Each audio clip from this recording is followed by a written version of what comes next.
누가복음 23장 44절에서 49절입니다.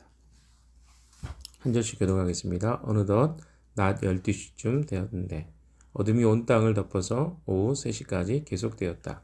해는 빛을 잃고 성전의 휘장은 한가운데가 찢어졌다. 예수께서 큰 소리로 부르짖어 말씀하셨다. 아버지, 내 영혼을 아버지 손에 맡깁니다.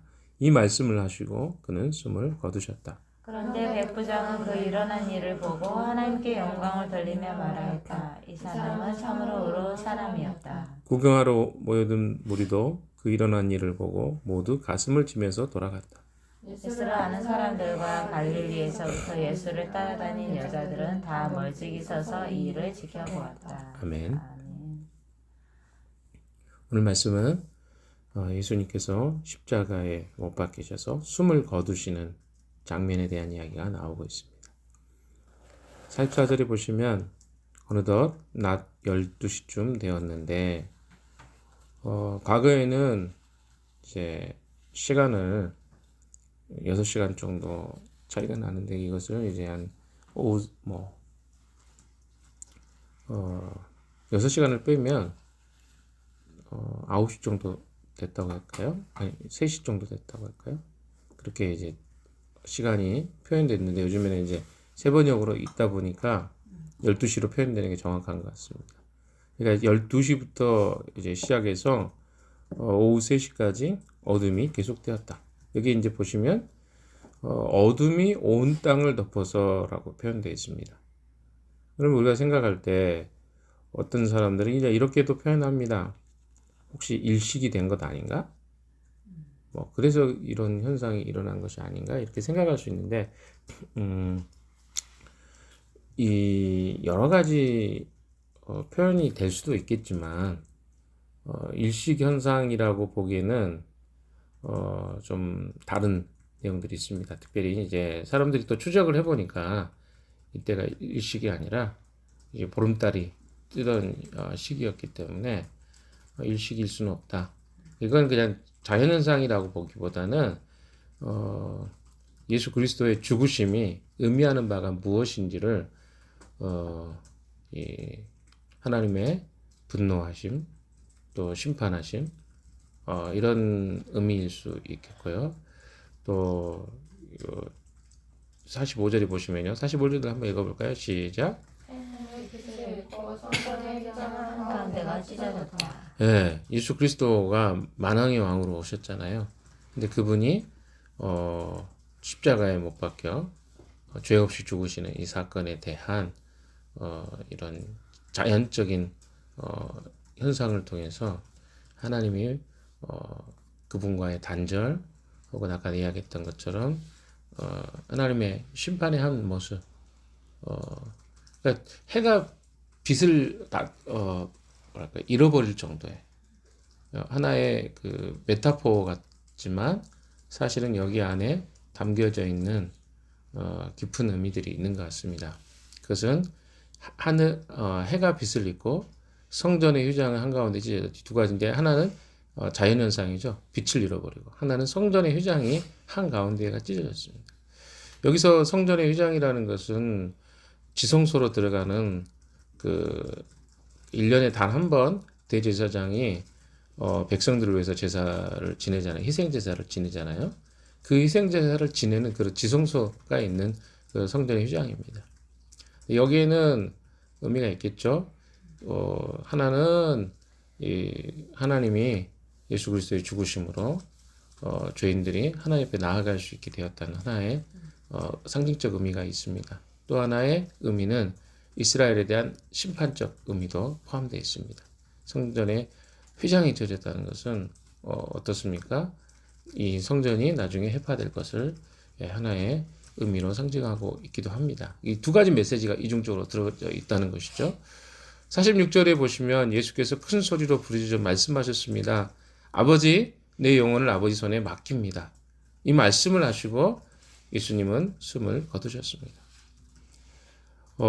여기서 그냥 넘어가셨겠지만 한번 살펴볼 것은 아버지 내 영혼을 아버지 손에 맡깁니다 라고 합니다.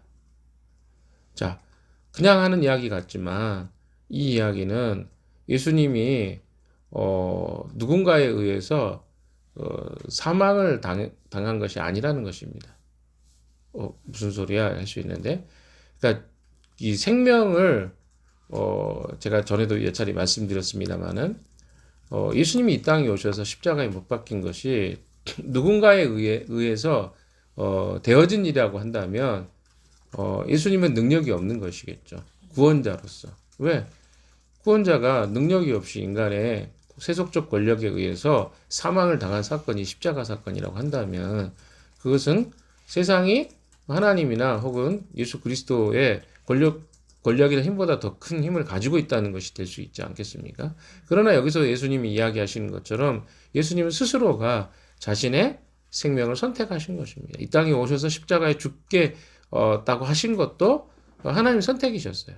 그리고 지금 여기서 영혼을 아버지 손에 맡깁니다라고 할 때도 이것은 무엇입니까?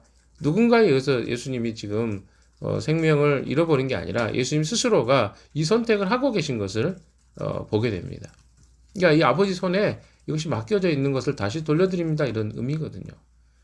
그래서 이 의미들이 단순한 말인 것 같지만 아버지 내용을 아버지 손에 맡겨드립니다. 맡깁니다. 이 말 속에 예수님이 이 땅에 권력자의 손에 죽은 것이 아니라 스스로의 선택에 의해서 이 생명이 다시 아버지께로 가고 있는 그런 장면의 모습들을 지금 스스로 선택하셨다는 것을 말씀해 주고 있는 것을 기억하실 필요가 있습니다. 우리 그리스도는 생명의 주관자이십니다. 그러니까 창조도 하셨고요. 모든 이 땅에 존재하는 모든 피조물을 말씀되셨던 그리스도가 친히 세상에 오시기 전에 창조하셨습니다. 그리고 그 피조물들에게 창조주 되셨던 말씀이신 그리스도가 오셨습니다. 근데 세상이 그를 알아보지 못합니다. 그러나 세상을 구원하기 위해서 자기 자신이 이 땅에 인간의 모습으로 오신 것을 선택하신 것이죠. 그리고 죽음 또한 세속적 권력자였던 빌라도에 의해서 죽은 것 같지만 또한 대제사장이나 유대인들에 의해서 죽은 것 같지만 이것도 결국은 궁극적으로는 그리스도 자신이 그들에게 자신의 고난을 내려놓았기 때문에 생기는 일이었다는 것, 이것을 우리가 기억할 필요가 있을 것 같습니다. 자, 그렇게 해서 예수님은 십자가에서 숨을 거두게 되십니다. 자, 그 다음에 나타나는 이야기들은 이제 백부장에 대한 이야기가 나오죠. 47절 같이 한번 읽어보도록 하겠습니다. 시작. 그런데 백부장은 그로 일어난 일을 보고 하나님께 영광을 돌리며 말하였다. 이 사람은 참으로 의로운 사람이었다. 예, 우리는 많은 사람들을 통해서 예수님이 의로운 사람인 것을, 그러니까 예수님의 죽으심이 그의 죄로 인해서 죽지 않고 순전한 죄 결백하신 분인 것이 증명이 되었습니다. 한번 좀 살펴볼까요? 과거에 사람들의 그 언급들이 있었죠. 빌라도가 그랬습니다. 3번이나 걸쳐서 예수님은 죄가 없다고 그는 선언했습니다. 내가 생각할 땐 죄가 없다. 그래서 몇 차례 매질하고 돌려보내고 싶다. 그렇게 이야기했습니다. 그런데 사람들이 계속해서 예수님을 십자가에 못 박아 죽이기를 바랬습니다. 다시 한번 기회를 주죠. 헤롯 안티파스에게 보냅니다. 안티파스도 동일한 이야기를 하죠. 내가 볼 때는 죄가 없는 것 같다. 그래서 그가 예수님에게 기적을 보고 싶어서 그를 불렀다가 다시 돌려보냅니다. 빌라도에게. 죄가 있었으면 아마 그가 징계를 했을 거예요. 왜? 갈릴리 사람이었기 때문에 그렇습니다. 그런데 거기 죄가 없었어요. 그리고 또 한 사람이 더 증인이 있었죠. 누굽니까? 십자가에 함께 못 박혔던 죄수가 그랬습니다. 한 사람은 예수님에 대해서 당신이 하나님의 아들 그리스도거든. 당신과 함께 우리를 이 십자가에서 살려주십시오. 이렇게 했습니다. 살려보시오. 이것은 긍정적 의미가 아니라 부정적 의미였죠. 그러나 한쪽에 있는 죄수는 다른 고백가 이분은 죄가 없어. 우리는 우리의 잘못을 행해서 그 죄값을 받지만 이분은 아무런 잘못이 없어. 주님의 나라에 임할 때 저를 기억해 주십시오. 이렇게 했던 것들을 봤을 때 그러니까 여러 명의 사람들이 그가 죄 없는 것들을 증명하고 있습니다. 왜 그렇게 누가는 예수님이 죄 없는 분이라는 것을 이렇게 강조하고 있을까요? 그러면 누가가 기록하고 있는 이 이방인들에게 이런 이미지를 강조하고 있는 것 같습니다. 그러니까 예수님은 일반적으로 그 범죄를 범한 사람들이 십자가형을 받는 그런 극악무도한 행동을 했기 때문에 예수님 십자가에 못 박힌 것이 아니라 그는 죄가 없음에도 불구하고 인간의 죄를 사하기 위해서 스스로 죄인이 될 것을 선택하신 분이시다라는 것들을 누가는 지금 누가복음을 읽고 있는 독자들에게 강조하고 있는 것입니다. 그래서 이 부분을 굉장히 강조해서 이야기하는 것입니다. 그러니까 예수님은 죄가 없는 분이에요. 그래야 죄 있는 사람들을 구속할 수 있는 자격의 조건이 됩니다. 구약의 선지자들도 대제사장들도 또 제사장들도 이스라엘 백성들의 죄를 사해 줄 때는 어떻게 했습니까? 죄가 없는 흠이 없는 양이나 염소나 비둘기나 소나 이런 것들을 가지고 와서 이스라엘 백성의 죄를 대신 전가시키죠. 그리고 어떻게 합니까? 그들을 사막에서 죽게 한다거나 아니면 각을 떠서 죽게 함으로 인간의 죄를 대신 사하는 행위를 했습니다. 그러니까 흠이 없고 죄가 없어야 인간의 죄를 사할 수 있게 된 것이죠. 그 진정한 어린 양 되신 예수 그리스도가 흠이 없이 이 땅에 오셔서 인간의 그 많은 허물들을 한꺼번에 짊어지게 되신 것입니다. 그것이 대표적인 이야기가 히브리서 이야기 아닙니까? 단번에 드려진 제사가 구약에 계속해서 반복해서 드렸던 제사를 대체하는 그런 일이 바로 오늘 십자가 사건을 통해서 이루어진 것입니다. 자, 그럼 한번 생각해 봅시다. 과거에 구약의 백성들은 반복해서 양들을 잡고 또 잡았습니다. 그러니까 그들은 반복해서 하나님 앞에 범죄할 때마다 양이 필요했어요. 그 양들이 수도 없이 죽어 나가야만 그들은 죄로부터 자유할 수 있었습니다. 그러나 다시 죄가 불현듯 그들 안에 들어옵니다. 그리고 또 죄를 짓죠. 이것이 그들의 일상의 반복이었습니다. 그러나 그리스도의 제사의 차이점은 무엇입니까? 그리스도는 단번에 한 번에 드려진 제사를 통해서 우리의 모든 죄, 과거, 현재, 미래의 모든 죄가 사함을 받게 되는 그런 능력을 가지고 있는 제사였고 그런 힘을 가지고 있는 제물이었습니다. 그래야 예수 그리스도가 진정한 그리스도이시고 메시아이신 것이 증명되는 것입니다. 오늘 본문에 나와 있는 것처럼 예수님이 의로우신 분이라는 것은 모든 사람이 증언하는 바였습니다. 그를 대적했던 죄인들이었던 대제사장들과 그리고 유대인들과 유대의 관원들은 예수님의 무고함을 아마 알았을 것입니다. 왜? 그들이 죄 없는 그리스도를 함정에 빠뜨리려고 했었고 또 어떻습니까? 음모로 그 죄를 조작했을 때부터 이미 그들은 알고 있었을 것입니다. 그가 죄가 없는 것을. 그러니까 이 모든 것들이 예수님이 의로우신 분이고 죄가 없는 분이라는 것을 증명해 주고 있는 것이죠. 자, 그렇다면 우리에게는 어떤 의미가 있을까요? 이 48절, 49절의 사람들을 보십시오. 변화가 생깁니다. 48절, 49절의 사람들에게. 자, 48절, 49절 읽어봅시다. 시작. 구경하러 모여든 무리도 일어난 일을 보고 모두 가슴을 치면서 돌아갔다.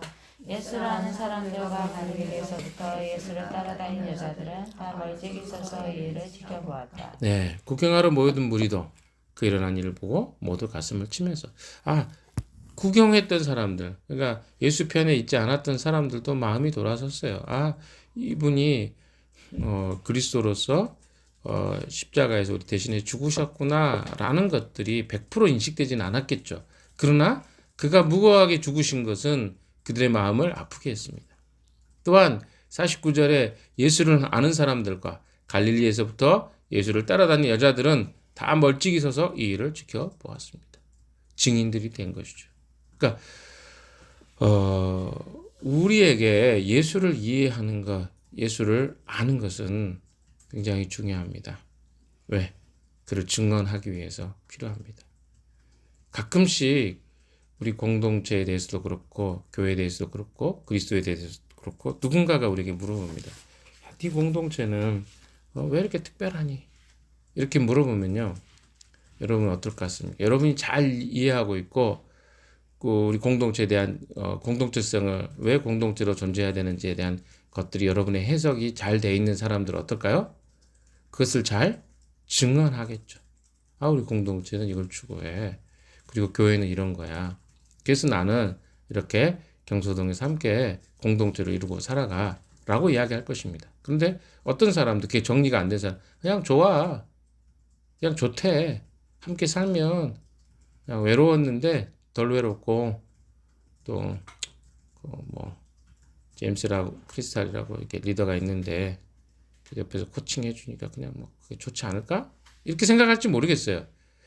그러나 우리가 제가 계속 여러분 교회에 대해서 이야기를 하고 교회가 유일한 대안이라고 말하고 그리고 그 교회가 공동체성을 잃어버렸을 때 교회가 세상에 빛이 될 수 없다는 거 이런 것도 수도 없이 제가 뭐 강조하고 말씀드렸잖아요. 이것들이 여러분이 이해된 사람들은요. 그걸 소화시켜서 누군가에게 어떻게 해요? 잘 증언할 수 있습니다. 그래서 여러분이 우리 공동체가 아닌 다른 사람들하고 있을 때 여러분이 얼마나 우리의 공동체성을 이해하고 있는지가 드러나게 되는 것입니다. 마찬가지입니다. 그리스도의 십자가를 제대로 이해하고 있는 사람은요. 그리스도가 필요한 사람들, 예수님이 어떤 분인가가 증거돼야 될 사람들 앞에 섰을 때 그 사람이 정말로 그리스도를 알고 있는지 예수님이 누군지를 이해하고 있는지 드러나게 됩니다. 왜? 자기 입으로 고백해야 되기 때문에 그렇습니다. 그래서 그의 제자들과 또 그를 따르는 자들은 이 증언의 자리에 서서 나중에 증언하게 됩니다. 근데 이 증언은 파워풀했습니다. 왜? 실제 그들이 경험하고 그분을 인격적으로 알고 있었기 때문에 그들의 하나하나의 이야기들이 다 어떻게 그것을 듣는 복음에 대해서 듣는 사람들에게 전달이 될 수 있었습니다. 사랑하는 여러분, 오늘 말씀을 오늘 빨리 좀 마무리합니다. 짧은 구절이기도 하고요. 예수님께서 숨을 거두시면서 증명해 주신 것은 무엇입니까? 투자행적인 해가 빛을 잃고 성전의 휘장이 갈라지고 애언적인 성격도 있습니다. 이런 것들을 통해서 그리스도가 정말 하나님의 아들이시구나. 또한 백부장이 이야기한 것처럼 의로우신 분이구나. 죄 없이 십자가에 죽으신 분이구나. 또한 마지막에 이야기했던 것처럼 그를 따르던 자들이 그를 목격하고 그것을 증언하게 되었던 것처럼 우리에게 남겨진 몫은요. 그분이 누구인가를 이해하고 알아가고 배워서 우리의 삶 속에 그에 대해서 묻는 자들에게 그리스도가 누구인지 증언하는 삶을 살도록 주님은 우리를 부르셨습니다. 비록 우리가 그 자리에 있지 않았습니다. 십자가에서 예수님이 못 박혀 죽은 모습을 보지 못했습니다. 그러나 너무나 많은 이 사복음서 전부가 예수님의 십자가 사건을 이야기하고 있습니다. 그리고 수많은 역사가들과 수많은 사람들이 그리스도가 십자가에 친히 못 박혀 죽으신 것을 증언하고 있습니다. 이것은 역사적인 사실입니다. 그래서 역사가 갈라졌죠. AD와 BC로. 기원 전과 기원 후로. 그러니까 역사의 기록, 근거가 되는 그리스도. 그것은 세상에 존재하는 모든 나라들이 심지어 북한의 사람들도 기원 전과 기원 후에 대해서는 알고 있습니다. 그렇다면 진짜 그리스도 되신 그리스도를 우리는 어떻게 따라야 할까요? 먼저는 그리스도를 우리가 이해하고 알아야 됩니다. 그러니까 무엇보다도 우리는 지식으로 그리스도를 이해하게 되죠. 그분이 누구인가에 대해서 배우게 되고 알게 되는 과정을 겪게 됩니다. 그 다음엔 어떻게 합니까? 그분과 인격적인 관계를 맺게 됩니다. 인격적이라 하면 그분이 어떤 분인가, 제가 인격적이라는 이야기 많이 했잖아요. 인격적이라 하면 그분이 어떤 분인지 내 눈으로 보고 느끼고 경험하고 그에 대해서 아는 것입니다. 단순한 지식을 넘어서서 그분이 어떤 분인가 내 스스로 깨닫게 되는 단계까지 나아가야 됩니다. 그리고 나서 우리는 그분을 따르면서 그분을 증언할 수 있게 되는 것입니다. 이 과정들을 여러분이 잘 따라갔으면 좋겠습니다. 그리스도가 어떤 분이신지 혹은 그리스도가 우리에게 가르쳐주고 말씀해 주신 것을 내 삶 속에서 깊이 간직했다가 그것이 필요한 자들에게 기꺼이 나눌 수 있는 여러분이 되셨으면 좋겠습니다. 오늘 하루도 우리에게 주어진 시간 속에서 물론 어떤 사람이 우리에게 물어보지 않을 수도 있습니다. 물어봐야 되는데 뭐 이렇게 생각할지 모르겠어요. 그러나 여러분 우리는 증언자의 삶을 사는 것입니다. 꼭 누가 물어보지 않아도 우리 삶으로 그 메시지가 전달되는 것입니다. 복음을 가지고 있는 사람으로 편지와 대사로서 오늘 하루도 주의 백성답게 살아가는 여러분 되시기를 주님의 이름으로 축원합니다. 기도합시다. 하나님 아버지 고맙습니다. 오늘 또 우리에게 말씀해 주시고 가르쳐 주신 이 복음의 말씀을 듣고 또 살아낼 수 있는 저희들 되게 해 주시옵소서. 예수님 이름으로 기도했습니다. 아멘. 오늘 하루도 믿음으로 승리하는 여러분 되시기를 주님의 이름으로 축원합니다. 아멘.